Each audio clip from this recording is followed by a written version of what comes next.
If you ask a disagreeable person what he wants, say, or she wants, they'll tell you right away. They know. It's like, this is what I want and this is how I'm going to get it. But agreeable people, especially if they're really agreeable, are so agreeable that they often don't even know what they want, because they're so accustomed to living for other people and to finding out what other people want and to trying to make them comfortable and so forth, that it's harder for them to find a sense of their own desires as they move through life. And that's not, look, there's situations where that's advantageous, but it's certainly not advantageous if you're going to try to forge yourself a career. That just doesn't work at all. And so even though on average men and women aren't that much different in terms of their levels of agreeableness by the group, if you go out and you look at the extremes, they're very different. So all of the most agreeable people are women, and all of the most disagreeable people are men.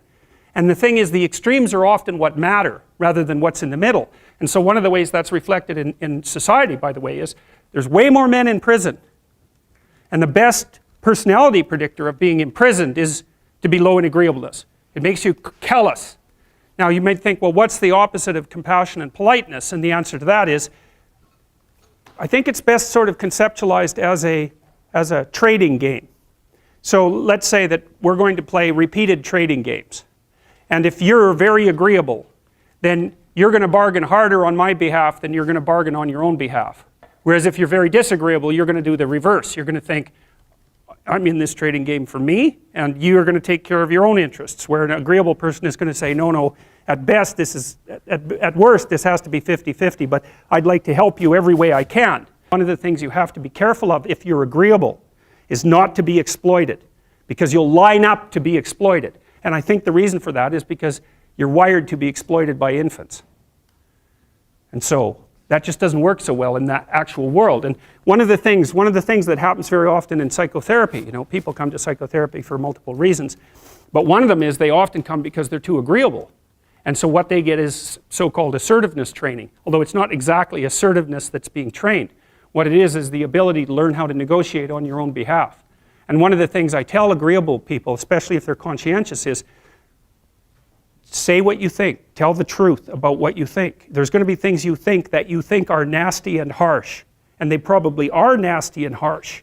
But they're also probably true. And you need to bring those up to the forefront and deliver the message. And it's not straightforward at all, because agreeable people do not like conflict. Not at all. They smooth the water. And you can see why that is in accordance with the hypothesis that I've been putting forward. You don't want conflict around infants. It's too damn dangerous. You don't want fights to break out. You don't want anything to disturb the relative peace. And if you're also more prone to being hurt physically and perhaps emotionally, you also may be loath to engage in the kind of high intensity conflict that will solve problems in the short term, because it takes a lot of conflict to solve problems in the short term. And if that can spiral up to where it's dangerous, which it can if it gets uncontrolled, it might be safer in the short term to keep the waters smooth and to not delve into those situations where conflict emerges. The problem with that is it's not a very good medium to long-term strategy, right? Because lots of times there are things you have to talk about because they're not going to go away. And the advantage to having a well-socialized disagreeable person is that they really don't let much get in their way. So if you can get a kid who's disagreeable socialized, that person can be quite the creature, because they're very forward-moving in their nature and very difficult to stop. But if you don't get them successfully domesticated, tamed, roughly speaking, by the time they're 4, their peers reject them. And that's a big problem, because your job as a parent is to make your child socially desirable by the age of 4. Like you want to burn that into your brain, because people don't know that. That's your job. And here's why. It's easy if you think about it carefully. So you imagine you've got a 3-year-old child, so sort of halfway through that initial period of socialization, and you take that child out in public. Okay, what do you want for the child? Who cares about you? What do you want for the child? You want the child to be able to interact with other children and adults so that the children are welcoming and smile and want to play with him or her, and so the adults are happy to see the child and treat him or her properly. And if your child's a horrible little monster because you're afraid of disciplining them or you don't know how to do that properly, then what they're going to do is they're going to experience nothing but rejection from other children, and false smiles from other parents and adults. And so then you're throwing the child out there into a world where every single face that they see is either hostile or lying. And that's not something that's going to be particularly conducive to the mental health or the well-being of your child. If your child can learn a couple simple rules of behavior, like don't interrupt adults when they're talking too much, and pay attention, and try not to hit the other kids over the head with the truck any more than is absolutely necessary, then, and share and play properly, then when they meet other kids, the kids are going to try out a few little play routines on them, and that's going to go well, and then they're going to go off and socialize each other for the rest of their lives. Because that's what happens, is that from 4 years old onwards, the primary socialization with children takes place among other children. And so if the kids don't get in on that early, they don't move into that developmental spiral upwards, and they're left behind. And you can imagine how terrible that is, because a 4-year-old will not play with another 4-year-old who's 2. But a 5-year-old certainly will not play with a 5-year-old who's 2, right? Because the gap is just starting to get unbelievably large. And so the kids start out behind, and then the peers leave them behind, and then those kids are alienated and outside the peer group for the rest of their life. Well, those are the ones that grow up to be long-term antisocial, right? They're already aggressive. It doesn't dip down. Now, what happens to normal boys, roughly speaking? Imagine the aggressive 2-year-old types. They get socialized, so their level of aggression goes down, and then they hit puberty and testosterone kicks in, and bang, levels of aggression go back up. And so that's why males are criminals between the ages roughly of 16 and about 25. So, and it matches the creativity curve, by the way. It's so cool. If you look at the spike of creativity among men, 16 to 25, then it starts to go down. Criminality matches that absolutely perfectly. So that's quite cool. So, and so the testosterone levels raise the average level of aggression among men. It's more dominance than aggression, actually, and testosterone is by no means all bad. And then it starts to decrease at about age 25 or 26, which is usually when men stop staying up late at night, stop drinking as much, develop a full-time career, and take on the burdens and responsibilities and opportunities that are associated with a long-term partner and family. And so, well, so that's the development of what I would call predatory aggression, because I also think that the agreeableness distribution is probably something like predatory aggression versus maternal sympathy. It's something like that.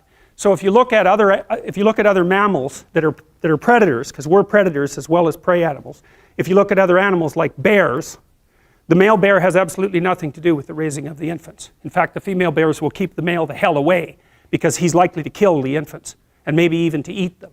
So there's no maternality at all in solitary male mammalian predators. It's really useful to investigate the viewpoints of people who have opposing views to yours, because they'll tell you things. Not only will they tell you things you don't know, they'll also tell you how to see the world in ways that you don't see it. And they'll also have skills that you don't have, that you could develop.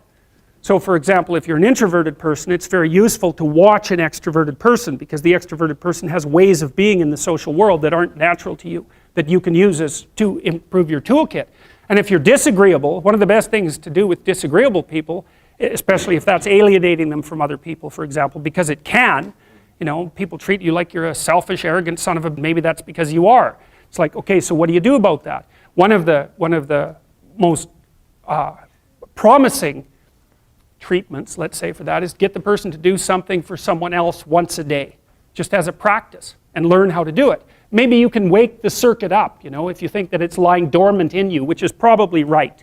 I think we have a very wide range of propensities within us. Some are switched on, genetic propensities. Some are switched on, but I think that if you put yourself in the right situation or walk yourself through the right exercises, you can switch some of these other things on as well. But it takes work and dedication and discipline. I would say, generally speaking, if you want to adapt yourself properly to life, you should find a niche in the environment that corresponds with your temperament.